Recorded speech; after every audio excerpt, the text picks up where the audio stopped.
খনির ভেতরে চলছিল স্বাভাবিক কাজ। হঠাৎ বিকট এক বিস্ফোরণে মুহূর্তে থমকে যায় সবকিছু। এরপর শুরু হয় সময়ের সঙ্গে পাল্লা দিয়ে উদ্ধার অভিযান। পাকিস্তানের দক্ষিণ পশ্চিমাঞ্চলীয় প্রদেশ বেলুচিস্তানের দুটি কয়লা খনিতে মিথেন গ্যাসের বিস্ফোরণে অন্তত ৮ জন শ্রমিক নিহত হয়েছেন। এখনও নিখোঁজ রয়েছেন আরও ২৮ জন। বৃহস্পতিবার কোয়েটার অদূরের দুর্গম সুরাঙ্গ এলাকায় এই দুর্ঘটনা ঘটে। AKS অর্জন করল গিনেস ওয়ার্ল্ড রেকর্ডস।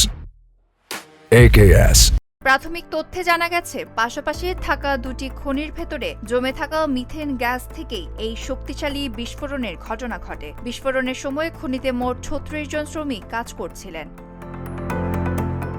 উদ্ধারকারীরা এ পর্যন্ত ২৮ জনের মরদেহ উদ্ধার করেছেন। নিখোঁজ ২৮ শ্রমিককে উদ্ধারে অভিযান এখনও চলছে। দুর্গম এলাকা এবং খনির ঝুঁকিপূর্ণ পরিবেশের কারণে উদ্ধার কাজে নানা ধরনের চ্যালেঞ্জের মুখে পড়তে হচ্ছে। তবে উদ্ধার অভিযান অব্যাহত রয়েছে। Desk report, Dhaka post.